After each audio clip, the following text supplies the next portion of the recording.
इस कहानी में एक पिता ने अपने पुत्र को दुनिया का सबसे महत्वपूर्ण ज्ञान दिया है और सभी मुसीबतों का समाधान भी। इसलिए इस कहानी को आप अंत तक जरूर देखिएगा और आपसे निवेदन है कि वीडियो को लाइक करके अपने पिताजी की एक ऐसी सीख के बारे में कमेंट में जरूर लिखें जिसे आप अपने जीवन में अपनाना चाहते हैं। या तो आप अपने पिताजी के लिए कमेंट में हार्ट की इमोजी भेजकर हमें बता सकते हैं। बहुत समय पहले की बात है, एक छोटा सा नगर था। उस नगर में एक बहुत ही धनी सेठ रहा करता था। उस धनवान सेठ के पास कहने को सब कुछ था, किसी चीज की कोई कमी नहीं थी। उस धनवान सेठ ने अपने जीवन में बहुत ऊंचे मुकाम हासिल किए थे। उसने अपने जीवन में कई सफलताएं प्राप्त की थी।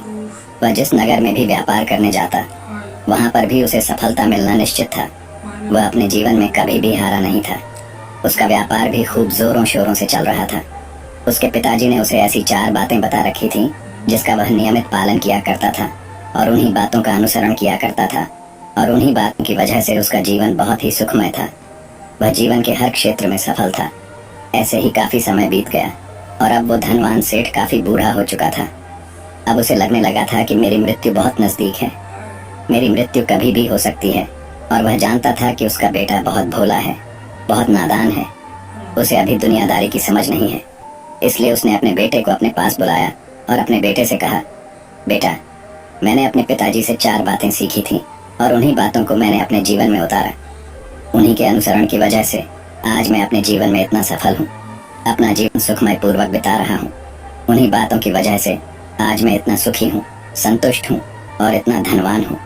ना ही कभी मुझे कोई बीमारी हुई और ना ही मुझे कभी कोई धन की कमी हुई। और तुम देख ही पा रहे हो कि मैं इस नगर का सर्वश्रेष्ठ धनवान हूँ।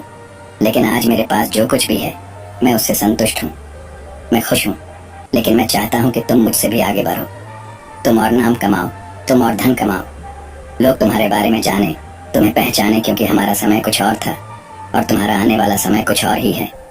उस धनवान सेठ ने अपने बेटे को अपने और करीब बुलाया और उससे कहने लगा, बेटा, आज मैं तुमको दुनिया की ऐसी 4 महत्वपूर्ण बातें बताने जा रहा हूँ जो मुझे मेरे पिताजी ने बताई थी और इसी के कारण आज मैं इतना सफल हूँ।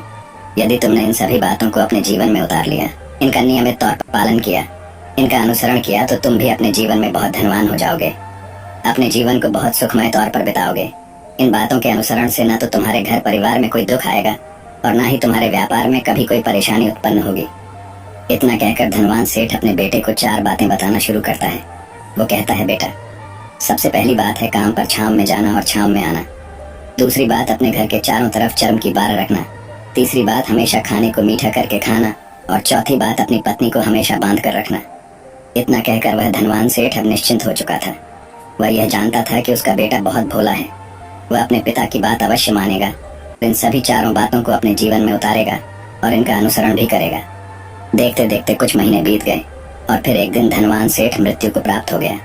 अपने पिता की मृत्यु के बाद उस धनवान सेठ के बेटे ने उन सभी 4 बातों को एक कागज पर लिख लिया ताकि वह उन्हें भूल न जाए और उन्हीं बातों को वह अपने जीवन में उतारने लगा। उन 4 बातों का अनुसरण करने लगा।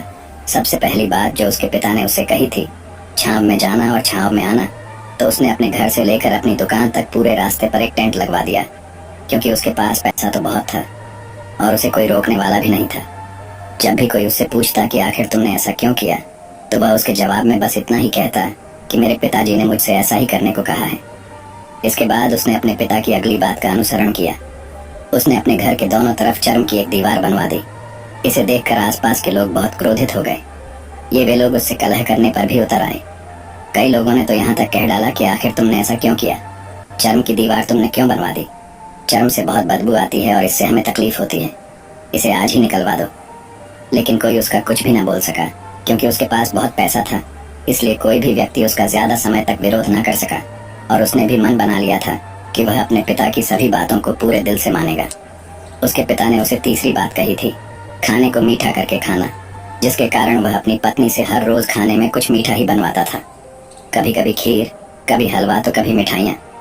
हमेशा यही सब खाता रहता। और उसके पिता ने उसे चौथी बात कही थी, अपनी पत्नी को हमेशा बांध कर रखना, जिसका कारण वह हर रोज अपनी पत्नी को रस्सी से बांध कर रखता था। ऐसे ही कई दिन बीत गए और देखते ही देखते अब वह सेठ के बेटे का जीवन धीरे धीरे बर्बाद होने लगा था, क्योंकि उसने अपने पिता की सभी बातों का गलत मतलब निकाला था और वह उसी के अनुसार उनका पालन कर रहा था। देखते देखते उसका व्यापार अब ठप होने लगा था। उसके यहाँ पर ग्राहकों की संख्या